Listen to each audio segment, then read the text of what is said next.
Hello ladies and gentlemen, and welcome to this Football Manager 21 video in my Football Manager series. First things first today, before we get too much into the video, let me point out that this commentary has been recorded in post.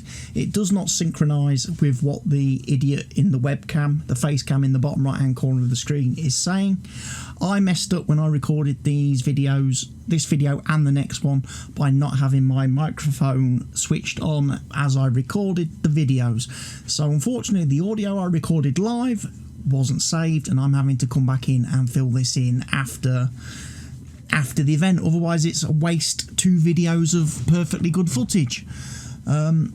We are about to play Blyth Spartans in the FA Trophy.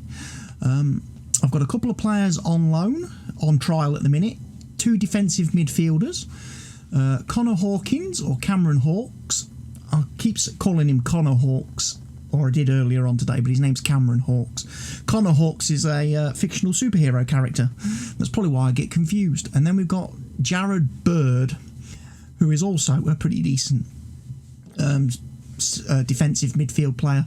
Probably the most likely one we're going to try and sign, because we could do with a defensive midfield player to give Beelan a bit of cover, and also to be able to alternate and swap rotation with Beelan, because Beelan keeps playing every match and his fitness isn't great.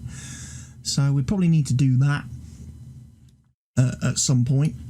There's also another position I want to try and strengthen in the next video or so, which will be the right wing position, because we've only really got Stobbsy out there on the right wing, and again he gets the occasional knock and niggle, which is a little bit worrying, and we haven't really got anybody else we can bring in on that side of the pitch.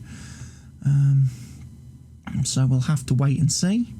So we're about to play Blyth Spartans in the FA Trophy, and obviously I'm trying to sort out my bench here. We've got a couple of players suspended for yellow card bookings and stuff, so we've got a bit of a rotated team already. Our centre-back, Lee, our top centre-back, he's not fully fit, as indicated by the orange cross there next to his lovely little profile picture, which means he's probably going to struggle to see out the match, so we're going to need to be able to bring him off at some point. But I'm hoping he can go out there and give us at least 45 minutes of excellent defending, keep a clean sheet until that point. Hopefully at the other end of the pitch we can score a couple of goals, and then once I substitute him off, if Blyth score, it doesn't really matter much at that point. So that's what I'm kind of hoping for. I'm sure I was probably saying amazingly similar things at the same time as I was recording this, but unfortunately I can't remember what I was saying as I was recording this. I'm just so frustrated in myself that again I've messed up a video or 2 videos by not checking the most simple flipping thing before I start recording, that is the microphone turned on. I've done it so many times. It's the thing, it's like one of the things I'm known for, failing to turn on my mic. I've done live streams on Twitch where I haven't had the mic turned on, and I've been streaming for hours talking to myself, and people just haven't told me that they can't hear me. So bad. So bad. And what's weird about it is, though, is the fact that obviously here in Sony Vegas that I'm in now, editing this video, I'm recording the audio and it works perfectly fine, even though on my Stream Deck I'm looking at a big microphone icon on my Stream Deck that is showing turned off. That only applies to OBS. And that's where I sometimes, I think, get a bit confused. If I've been recording in Vegas using the microphone, I've then jumped into OBS and started recording and forgot I need to switch the microphone on in OBS. Different systems. But anyway, here we go, into the game. And it's a game at Blyth. What a journey. I mean, that's up in like the northeast of England. That's up Newcastle way. That's a long way for the Gingerbreads to have to travel to play this FA Trophy game. I would have preferred a home tie. And this is like right before Christmas as well. This is literally days before Christmas. And then we've got a game on Boxing Day, and then we've got a game on the 28th of December. So our Christmas fixture list is pretty hectic at the moment.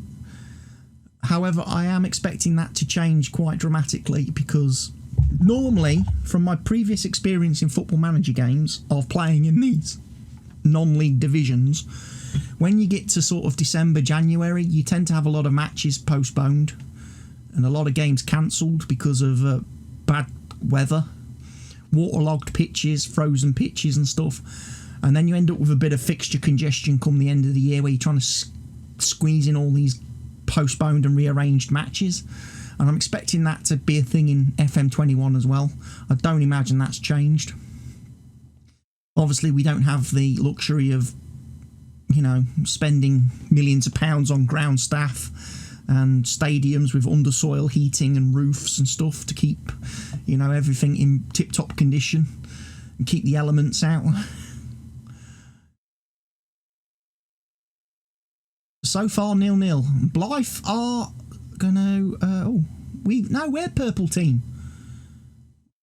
We're the purple team. We've scored. Cameron Green, first goal. Again, it's because I'm so used to Grantham normally playing in like white and black. For the whole time that I used to go and watch them and support them in real life, they played in white and black striped shirts. Now they play in all white, and I just haven't got used to that. And obviously, now that I'm recording this video in post, I'm looking at a tiny little postage stamp sized screen with the video playing in it in the editing software.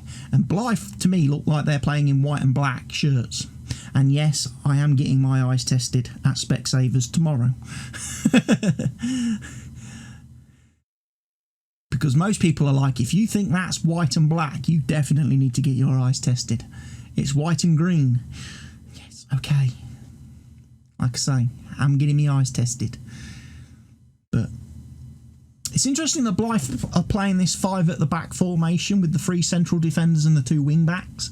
It's a formation that I've considered playing myself. Certainly at higher levels, I often thought about adopting that kind of formation for my Man United save. In my Man United save, play 3 central, because United are a bit weak in defence.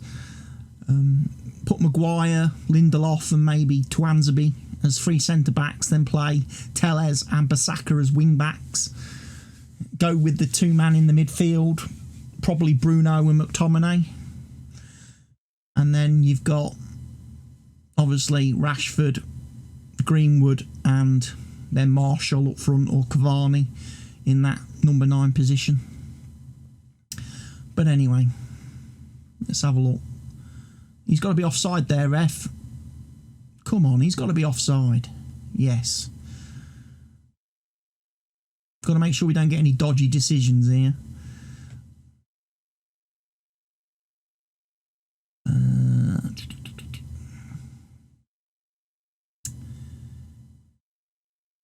We've got an injury. We've got an injury. I thought it was my left back who was injured, but it's not. It's my right back, so I need to switch him with De Silva, because I haven't got a right back on the subs bench. And it's half time. So amazingly, our central defender with the orange injury cross has actually lasted longer in the match than our left back. Our right back, should I say. So that's a bonus. I'm going to take that. We've got 1-0 lead at half time, which is not great. I would like to maybe a couple of goals advantage. Because I'm going to have to bring the defender off very soon, because I don't want to risk him picking up a more serious injury, having only just come back into the side. I do want him to get fully fit. But at the same time, I don't want to risk Blyth getting a goal. Tell you what, the defender's getting stuck in. It's Cameron Green. Here comes Powell down the left. To Beelan, who doesn't hit a ball. It's gone out for a corner. But it was offside. Stobbsy was offside, so it doesn't matter. We're not going to get a corner out of that.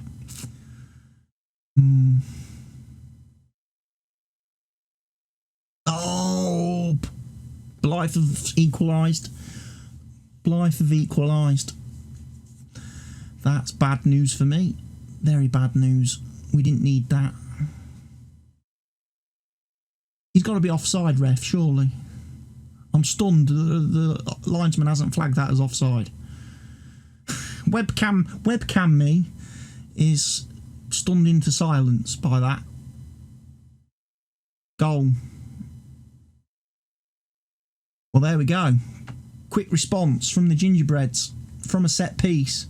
First header against the crossbar, but thankfully Remaye was ready to pounce. We're going to take that advantage now to quickly swap our central defender, and we're also going to bring Joe Healy on for Taylor, who's not a very good attacking midfield player. Why the assistant recommended playing him in that role, I don't know, because he's only like 1-star rated. But I guess it's because we don't really have any attacking midfield centre players to put in that position. It's another area of the team that I may have to look into trying to sign a player and trying to find someone that can fit that gap. Ideally, I want 2 players in every position. I want 2 players for every position on the pitch in the formation. So we can swap out the whole 11 and put in a whole other 11 if we needed to, you know? And they've got to be good enough. So I need to look into that. Trouble is, we've got such a small wage budget. We've only got that £1,800. It's going to be very difficult to find players that fit into the team. To have, you know, effectively 22 men on the books at this level, probably not feasible, especially to bring in quality, because obviously some of the players we've got are on part-time contracts, taking guaranteed money every week. We can't afford to sign 22 players like that. And the problem is, if we sign players on non-contracts, there's nothing to stop a big club coming in and stealing them.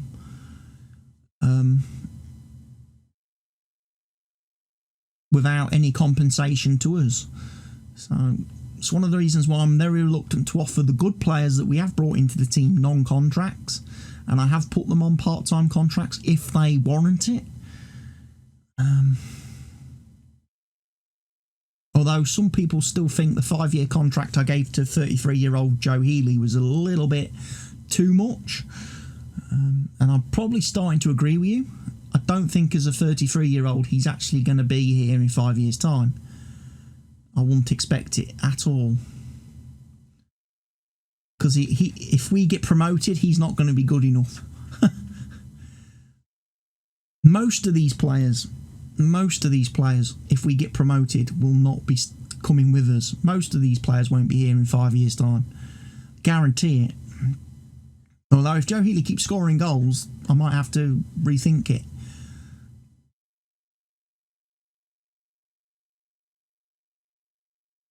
And that's good, because that definitely now puts the game beyond doubt. In the 88th minute, hit that goal gives us a 3-1 cushion, and that's kind of like a Bruno Fernandes type goal for Man U. He's just in the right place at the right time to take the pass. You know? I love an attacking midfield player that can get into the box and get into those play positions to receive a pass like that, and who can then obviously put it away. Oh, that was a mistake. You've let Remaye in, and Remaye ain't going to waste a chance like that. That's a 4th goal. All of a sudden, as the game's come to an end, we've come alive.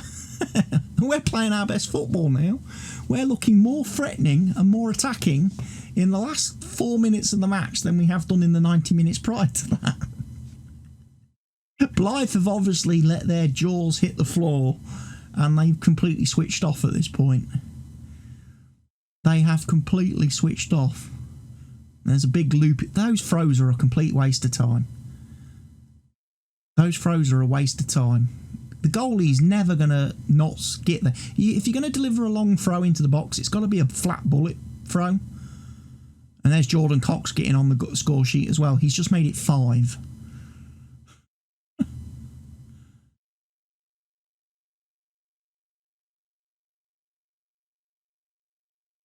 And there's webcam me, facecam me saying exactly what I said a few minutes ago.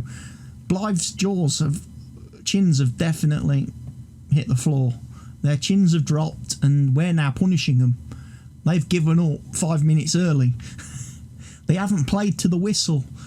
And as a result, we've grabbed 3 goals.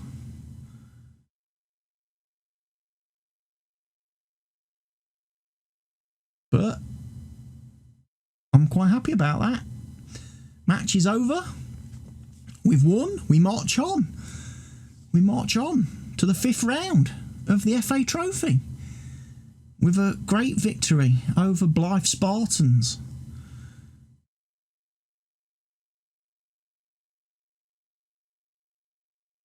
And I think that sets us. Who do we face next?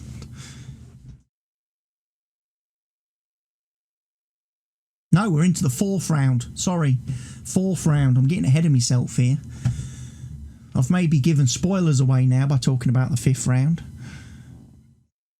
I'm not going to confirm or deny whether we made it to the 5th round or not. You'll have to keep watching the videos. Kane's got pulled knee ligaments. He's going to be out for 3 to 4 weeks. That's not good for us. Campbell is on form as Grantham score easy victory. 2 goals and 1 assist for Remy Campbell. We'll give him a little bit of praise. Give him a bit of a handshake. Tell him he's done well in front of goal. Yada, yada, yada. Scouting meeting. Like I say, this is where I get my recommendations from who to give trials to. We might take some more players on trial at some point. Like I say, attacking midfield right is a position I want to maybe look at strengthening fairly soon. Followed by maybe attacking midfield centre.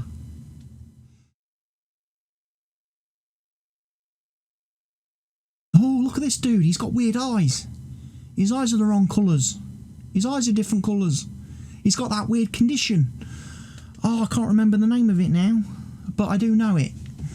He's got wonky eyes. One eye's brown and one eye's blue.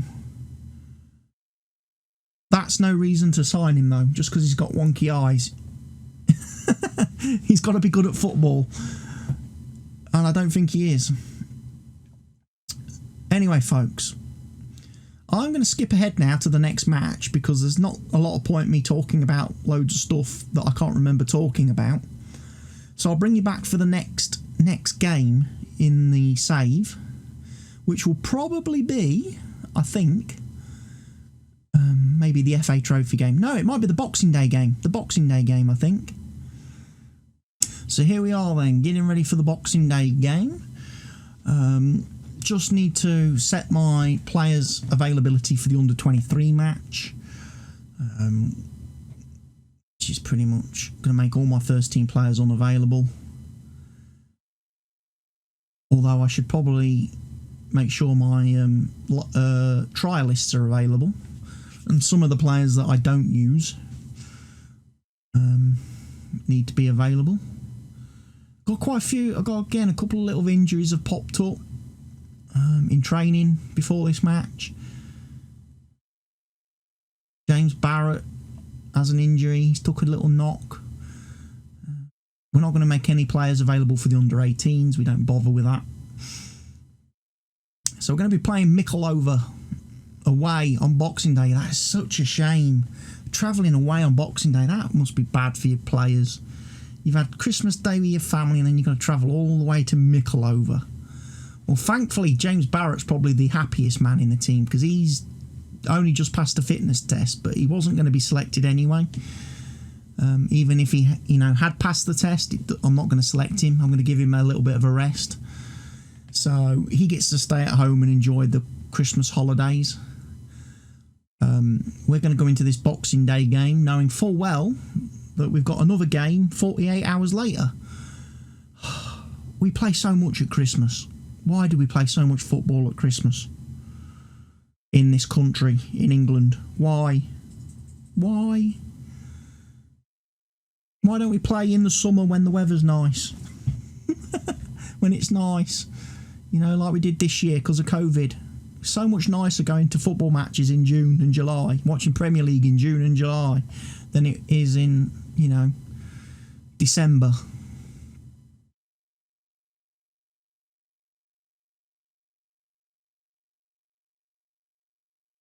Now, I know for a fact we're the team playing in white today. We're not the team in red.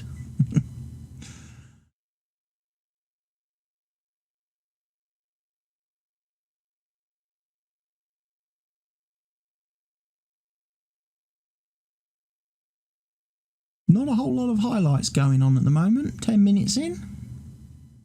There's a booking.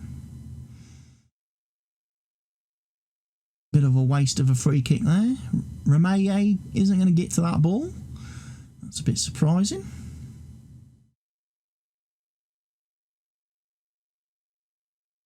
"20 minutes in, still not seen a highlight." For us anyway, this is not looking good, is it? This is not looking good.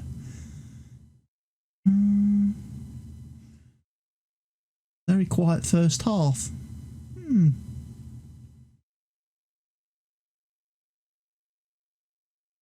30 minutes in, no change.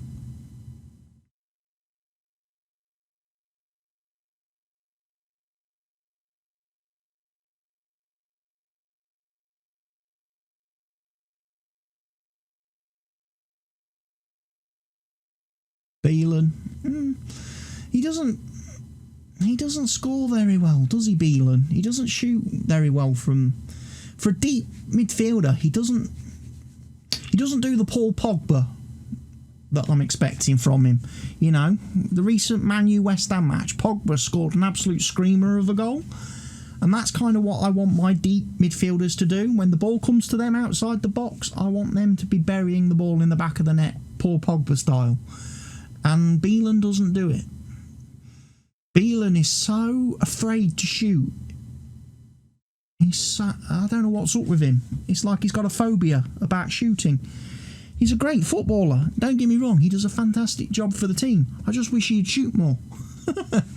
And I wish he'd shoot with a bit of, you know, conviction.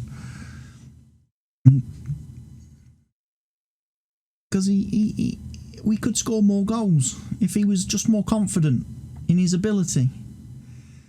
We're going to give the team a bit of a rollicking here in this team talk because they've not done what I've wanted. They've been very disappointing. And we can't stand for that level of performance against a team like Mikulova. We really can't. We should be giving them an absolute thumping. And I'm so disappointed that we're not. And I'm not sure really why we've been so bad.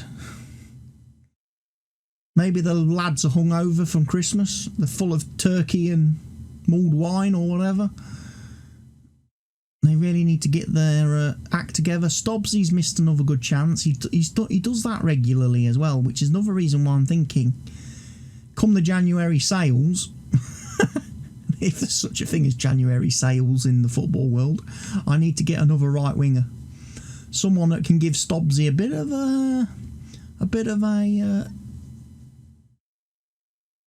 a competition. You know, Stobbsy's pretty much at this moment in time resting on his laurels because he knows he's a guaranteed first pick on the team sheet because he's the only player we've got that can really play in that position. So need to give him some threat, really. Need to sign a player that can force him to have to improve certain parts of his game, like finishing.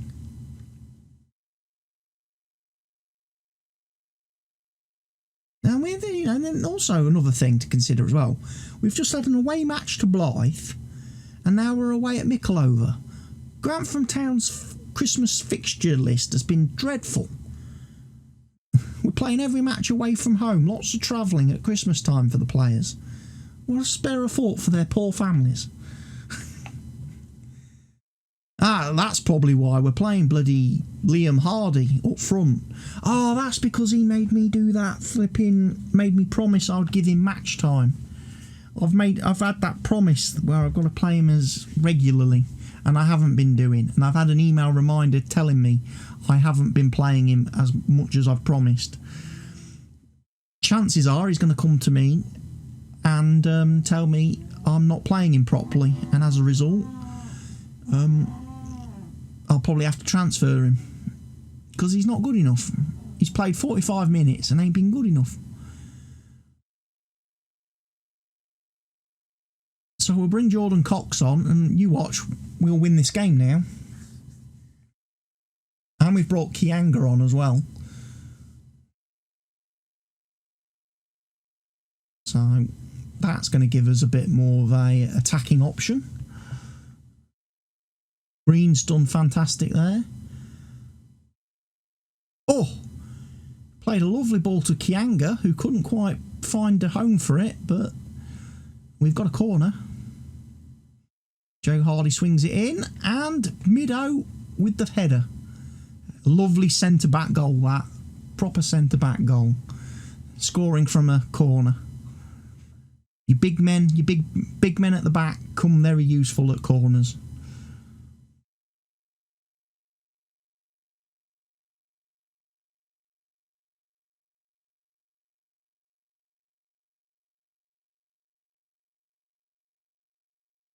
Oh, we've lost the man. Good slide tackle there. Cox is on it. Cox is on it. Oh, narrowly wide. Thought we was going to get goal 2 then. Yeah, we're going to substitute Beelan because he's on a booking. Might as well bring Brad Abbott on for the last 15 minutes or so.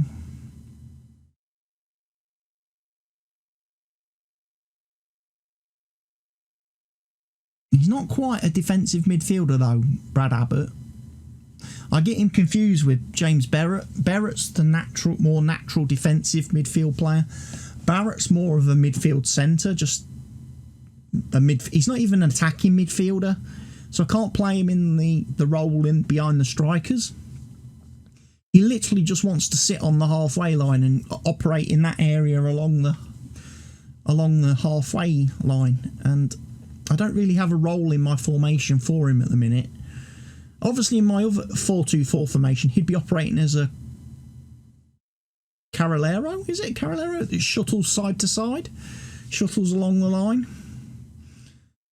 allowing Beelan to either drop deep or go forward.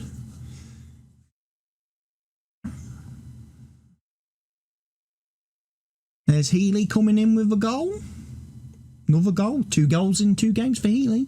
And again, he's in that Fernandez position. He's in that Bruno position, which is very nice. I mean, Cox took the shot which ricocheted back off the defender. It wasn't like Cox teed him up for that one. But you don't expect your strikers to pass, do you? Strikers naturally tend to be quite greedy. But fair play to Healy. He's in the right place for the rebound, and he scores the goal. The good thing is about this is it's a league match. I can make 5 substitutions here. Oh no, I've hit the wrong button there. Wrong player. Undo that. Powell's got to come on for Dyer, and then I've got to switch those 2. That's it. That's the move, because Powell's left back, whereas De Silva can play left or right back. But I can make all 5 substitutions in the league, which I can't do in the FA Trophy. Why does the FA Trophy only allow me to make 3 substitutes? Yet the league lets me make 5. Oh, close there from Cox. I feel in the Cup you want to be able to make more substitutes. In fact, I'm surprised in the Cup I'm not allowed to pick 7 substitutes and make 5. Normally in Cup games you can pick more substitutes. Kianga. Give the ball away. I mean, at 2-0, I shouldn't be worrying too much. And that certainly ain't worrying nobody. It's gone for a corner, though.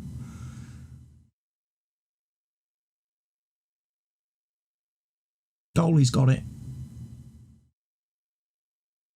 Good save.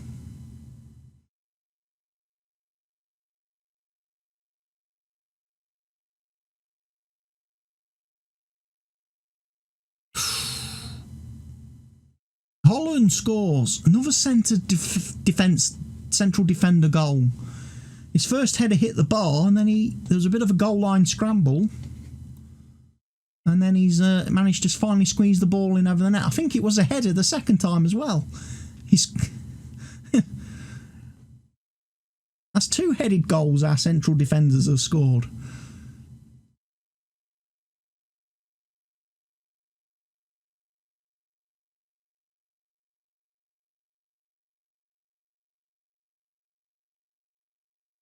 And again, it's all over for Mikolova. So Boxing Day, we get our win, our festive league win. Like I say, another league match coming up in 48 hours' time. Not a lot of rest for the players. Might have to play a slightly rotated squad, but you know, that's Christmas. That's what happens. It's where the teams with the depth and the teams with the resilience can pick up points, and it's where teams can lose points so easily because of the fact that fixtures come thick and fast, and you play an insane amount of games in a short space of time, which I thought was something that only happened at top level, but apparently even down here at these lower leagues with the plebs, we get fixture pile up at Christmas. Like I say, you've got all year to schedule games, and you schedule a dozen in about a week at Christmas. Whoever does the Football League fixtures should get flipping shot. Really should. Whoever's in charge of English Football League fixtures, you should get shot for the way you schedule games. Give the players time off at Christmas. Play more games in the summer when it's nice. And you know, especially when our league didn't start till October, you could have started the league in August or September, and then we wouldn't have had to have played at Christmas. That's 2 months you wasted.